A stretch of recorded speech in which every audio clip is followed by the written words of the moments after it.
Hello students, how are you? I hope बहुत अच्छे होंगे आप सब। ठीक है, चलो मोस्ट वेलकम। हम आज क्या पढ़ने वाले हैं? Ionic equilibrium. ठीक है, नए लेसन को हम स्टार्ट कर रहे हैं। क्या नाम है? Ionic equilibrium. ठीक है, अब इस आयनिक इक्विलिब्रियम में दो नाम हैं। ठीक है, यहाँ पर दो नाम है। कौन से नाम है? एक आयनिक और दूसरा है इक्विलिब्रियम। ठीक है, तो हम पहले इसको समझ लेते हैं कि आयोनिक, ये आयोनिक वर्ड जो है ये क्या रिप्रेजेंट करता है। डेफिनेटली इसके नाम से आपको क्लिक हुआ होगा कि आयोनिक मतलब होंगे आयंस। ओके, तो आयोनिक मतलब it is associated with ion. ये जो वर्ड है ये क्या रिप्रेजेंट करता है? Associated with ion. ठीक है, चलो एक बात होगी। दूसरी बात क्या है? इक्विलिब्रियम। ठीक है, दूसरा क्या है? इक्विलिब्रियम। इक्विलिब्रियम क्या होता है? इक्विलिब्रियम मतलब कहाँ होता है? कौन से केमिकल रिएक्शंस में इक्विलिब्रियम होता है? देखो, केमिकल रिएक्शन जब होती हैं इसका मतलब क्या होता है? इसका मतलब रिएक्टेंट ये प्रोडक्ट में कन्वर्ट होता है। ओके, केमिकल रिएक्शंस होते वक्त रिएक्टेंट जो है ये प्रोडक्ट में कन्वर्ट होता है। लेकिन इस रिएक्शंस में जो मेजरेबल प्रॉपर्टीज होती है, जैसे कि प्रेशर हो सकता है, ठीक है, प्रेशर, या फिर कॉन्सेंट्रेशन, या फिर कलर। ठीक है, प्रेशर, कॉन्सेंट्रेशन, कलर, डेंसिटी, ये जो मेजरेबल प्रॉपर्टीज हैं, ठीक है, किसके? रिएक्टेंट की, ठीक है, या फिर प्रोडक्ट्स की। तो pressure, concentration, colour, density, these measurable quantities, ये जो मेजरेबल क्वांटिटीज होती हैं, these quantities do not change, ये चेंज नहीं होती, do not change with time. Okay, जब केमिकल रिएक्शंस में रिएक्टेंट प्रोडक्ट में कन्वर्ट हो और उस केस में प्रेशर, कॉन्सेंट्रेशन, कलर, डेंसिटी, ये जो मेजरेबल प्रॉपर्टीज हैं, ये मेजरेबल प्रॉपर्टी चेंज नहीं हो रही है। किसके हिसाब से? With respect to time. ठीक है, तब हम कहते हैं कि that reaction is in equilibrium. तब हम कहते हैं कि वो केमिकल रिएक्शंस क्या है? इक्विलिब्रियम में है। अब ये खास तौर से कहाँ होता है? ये होता है रिवर्सिबल केमिकल रिएक्शंस में। ये क्या होता है? रिवर्सिबल केमिकल रिएक्शंस में होता है। जैसे कि फॉर एग्जांपल हम मान लेते हैं कि acetic acid CH3COOH acetic acid है। ठीक है, अगर इसको हम वाटर में डिसॉल्व करते हैं तो एक्वस सॉल्यूशन बनेगा। अब इस एक्वस सॉल्यूशन में क्या होगा? दो टाइप से आपको आयंस दिखाई देंगे, एक कैटायन और एक एनायन। इससे क्या होगा? यहां पर एसीटेट ये आपको एनायन मिलेगा और हाइड्रोजन जो है वो यहां पर H+ आयन के फॉर्म में मिलेगा। ओके, तो क्या हो रहा है? रिएक्टेंट से यहां पर प्रोडक्ट बन रहा है, लेकिन इन प्रोडक्ट्स के कॉम्बिनेशन से, इन आयंस के कॉम्बिनेशन से फिर से रिएक्टेंट बन सकता है। कौन? Acetic acid. So it is the reversible chemical reaction. तो इक्विलिब्रियम कहाँ मिलता है? इक्विलिब्रियम एक्चुअली मिलता है इसी केमिकल रिएक्शंस में, मतलब इक्विलिब्रियम में। तो जब कभी केमिकल रिएक्शन इक्विलिब्रियम में है, इसका मतलब इक्विलिब्रियम यानी क्या? इक्विलिब्रियम एक मतलब एक ऐसे state, the state eight which measurable properties, ठीक है, स्टेट एट विच मेजरेबल प्रॉपर्टीज लाइक, कौन सी प्रॉपर्टी? लाइक प्रेशर हो सकता है। ठीक है, सो मेजरेबल प्रॉपर्टीज लाइक प्रेशर, ठीक है, कॉन्सेंट्रेशन, कलर, ठीक है, एंड डेंसिटी एक्सेट्रा। ये जो मेजरेबल प्रॉपर्टीज है, these properties do not change, ये जो है ये चेंज नहीं होगी। किससे?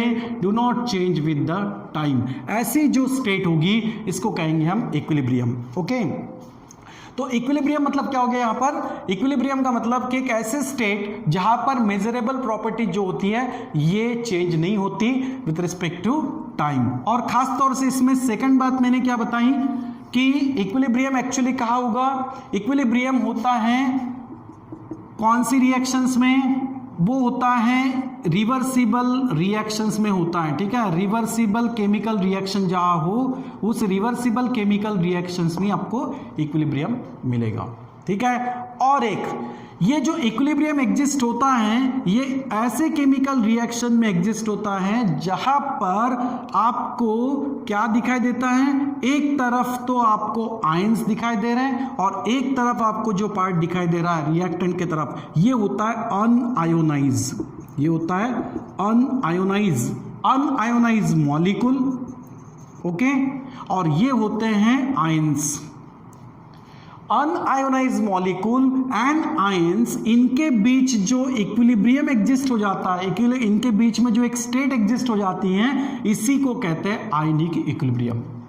सो आयनिक इक्विलिब्रियम का मतलब क्या होगा? आयनिक इक्विलिब्रियम का मतलब होगा द इक्विलिब्रियम, ठीक है, एट विच इक्विलिब्रियम क्या होगा? एग्जिस्ट होगा। Equilibrium at which this measurable properties do not change with the time, ठीक है, टाइम के हिसाब से मेजरेबल प्रॉपर्टी चेंज नहीं होगी और इक्विलिब्रियम एग्जिस्ट हो जाएगा। ऐसे इक्विलिब्रियम को हम कहेंगे आयनिक इक्विलिब्रियम।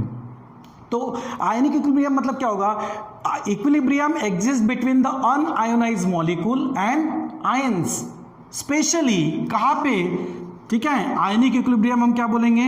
लिख देता हूं मैं, आयनिक इक्विलिब्रियम, ठीक है, आयनिक इक्विलिब्रियम। आयनिक इक्विलिब्रियम मतलब क्या होगा? आयनिक इक्विलिब्रियम का मतलब होता है इट इज द इक्विलिब्रियम, ठीक है, it is the equilibrium establish between, किस में एस्टैब्लिश हो रहा है? Establish between the unionised molecule and ions. Okay, क्या बोला मैंने? Equilibrium establish between the unionised molecule and ions in a solution of weak electrolyte. Focus कहाँ करना है आपको? वीक इलेक्ट्रोलाइट में। यहां तक तो मैंने बता दिया कि रिवर्सिबल रिएक्शंस में इक्विलिब्रियम एग्जिस्ट होता है। ओके, ये कहाँ एग्जिस्ट होता है? Exist in equilibrium chemical reactions, sorry reversible chemical reaction, यहां तो एग्जिस्ट होता है, लेकिन वो भी रिएक्शंस किसकी होनी चाहिए? स्पेशली वीक इलेक्ट्रोलाइट्स की होनी चाहिए, क्योंकि आयनिक इक्विलिब्रियम मतलब होता है equilibrium establish between unionised molecule and ion. ये दो जो है पार्ट, अनआयोनाइज्ड मॉलिक्यूल और आयन, ये कहाँ मिल सकता है? वीक इलेक्ट्रोलाइट्स के सॉल्यूशन में मिल सकता है। इसीलिए इस चैप्टर में हमें स्पेशली किसके बारे में पढ़ना है? वीक इलेक्ट्रोलाइट्स के बारे में पढ़ना है। समझ में आया? सबसे इंपॉर्टेंट हमें वीक इलेक्ट्रोलाइट्स के बारे में यहां पर आयनिक इक्विलिब्रियम में बातें पढ़नी है, कुछ टॉपिक पढ़ने हैं। लेकिन अब वीक इलेक्ट्रोलाइट में ही आयनिक इक्विलिब्रियम यहां पर आपको दिखाई देगा, तो हमें उसके बारे में पढ़ना पड़ेगा। तो शुरुआत कहां से होगी? इसके लिए इलेक्ट्रोलाइट्स से शुरुआत होगी, क्योंकि इसको मैंने क्या बोला? Weak electrolyte. तो कुछ ऐसे भी होंगे कि जो स्ट्रॉन्ग इलेक्ट्रोलाइट होंगे। ओके, तो सबसे पहली बात हम यहां पर क्या पढ़ेंगे? इलेक्ट्रोलाइट। ओके, अब ये इलेक्ट्रोलाइट क्या होता है? इलेक्ट्रोलाइट एक सॉल्यूशन होता है, लेकिन दो फॉर्म में हो सकता है, या तो एक्वस में या फिर मोल्टन में। ठीक है, मतलब कोई सब्सटेंस, ठीक है, दैट सब्सटेंस इन एक्वस, ठीक है, दैट सब्सटेंस इन एक्वस और मोल्टन स्टेट। वो तो या तो एक्वस में होगा या फिर मोल्टन स्टेट में होगा। एक्वस मतलब वो सब्सटेंस या तो वाटर में डिसॉल्व होगा या फिर उस सब्सटेंस को हम मेल्ट करेंगे। So that substance in aqueous और molten state and allow to flow the current and allow to flow the electricity, और वो इलेक्ट्रिसिटी को फ्लो करना अलाउ कर रहा है, फ्लो करने के लिए। Okay, so that substance in aqueous और in molten state and allow to flow the electricity through it. वो उसमें से क्या पास होने दे रहा है? इलेक्ट्रिसिटी पास होने दे रहा है। ऐसे सब्सटेंस को हम क्या कहेंगे? इलेक्ट्रोलाइट। ओके, तो स्पेशली ध्यान में रखना, या तो वो सब्सटेंस एक्वस फॉर्म में होना चाहिए, मतलब वाटर में डिसॉल्व होनी चाहिए, या फिर वो सब्सटेंस मेल्टेड फॉर्म में होना चाहिए। जैसे कि फॉर एग्जाम्पल एक सिंपल सा एग्जाम्पल ले लेते हैं, सोडियम क्लोराइड। ठीक है, कॉमन सॉल्ट, नमक बोलते हैं हम। इसको अगर हम वाटर में डिसॉल्व कर देंगे तो ये एक्वस फॉर्म में होगा। ओके, अब जैसे वाटर में डिसॉल्व करोगे, सोडियम के आपको क्या मिलेंगे? सोडियम कैटायन और chlorine anion. Okay, atomic number और इलेक्ट्रॉनिक कॉन्फ़िगरेशन से आप समझते हो कि सोडियम एक इलेक्ट्रॉन डोनेट करता है, लॉस करता है, तो वहां पर पॉजिटिव चार्ज आता है। क्लोरीन एक इलेक्ट्रॉन गेन करके नेगेटिव चार्ज एक्वायर करता है। तो उस सॉल्यूशन में, वाटर के सॉल्यूशन में आपको क्या मिल रहे हैं? कैटायन और एनायन मिल रहे हैं, और इन्हीं आयंस के मूवमेंट से क्या फ्लो होती है? इलेक्ट्रिसिटी। ओके तो यहाँ पर इलेक्ट्रोलाइट मतलब क्या होगा, एक ऐसा सब्सटेंस जो एक्वस फॉर्म में हो या फिर मोल्टन फॉर्म में हो और वो आयंस देता हो और इलेक्ट्रिसिटी को अलाउ करता हो, ऐसे सब्सटेंस को हम क्या कहेंगे, इलेक्ट्रोलाइट कहेंगे। ओके अब यही सोडियम क्लोराइड अगर हम मोल्टन फॉर्म में लेते हैं, मेल्टेड में लेते हैं, तो भी हमें वही कैटाइंस और एनाइन दिखाई देते हैं। ठीक है, समझ में आया। सॉलिड में इलेक्ट्रिसिटी किससे फ्लो होती है, इलेक्ट्रॉन की वजह से फ्लो होती है। In solid conductor electricity flows due to the electron. But liquid के केस में कहा जाए तो क्या होगा, लिक्विड में अगर इलेक्ट्रिसिटी फ्लो होती है तो किस वजह से होती है, because of ions, because of ions. तो आयंस से इलेक्ट्रिसिटी फ्लो होती है और ऐसे लिक्विड को, ऐसे सॉल्यूशंस को, सब्सटेंस को हम क्या कहेंगे, इलेक्ट्रोलाइट कहेंगे। तो सोडियम क्लोराइड जो है ये क्या हो गया, इलेक्ट्रोलाइट हो गया, क्योंकि इसके वाटर में डिसॉल्व होने के बाद आपको आयंस मिल रहे हैं। हो गया, ये इलेक्ट्रोलाइट्स के बारे में हुआ। अब नॉन इलेक्ट्रोलाइट्स की बात करते हैं। ठीक है, नॉन इलेक्ट्रोलाइट हमें खास तौर से तो इलेक्ट्रोलाइट ही पढ़ना है, लेकिन नॉन इलेक्ट्रोलाइट किसको कहेंगे, नॉन इलेक्ट्रोलाइट मतलब होगा कि दैट सब्सटेंस है ना, सब्सटेंस विच इन एक्वस और इन मोल्टन स्टेट। ठीक है, सो दैट सब्सटेंस विच डिसॉल्व्ड, ऐसे भी बोल सकते हो, that substance which dissolved into the water do not gives, ठीक है, डू नॉट गिव्स आयंस, वो आयंस नहीं देगा, वो डिसोसिएट ही नहीं होगा वाटर में। सो that substance which dissolved into the water do not give any ions, ठीक है, इज कॉल्ड, उसको हम क्या कहेंगे, उसको हम कहेंगे नॉन इलेक्ट्रोलाइट। फॉर एग्जाम्पल क्या हो सकता है, फॉर एग्जाम्पल यूरिया सॉल्यूशन हो सकता है। अगर आप यूरिया का फार्मूला जानते हो आप, ठीक है, NH2CO NH2, ये जो है यूरिया, अगर इसको आप वाटर में डिसॉल्व कर दो तो इससे आयंस नहीं बनेंगे।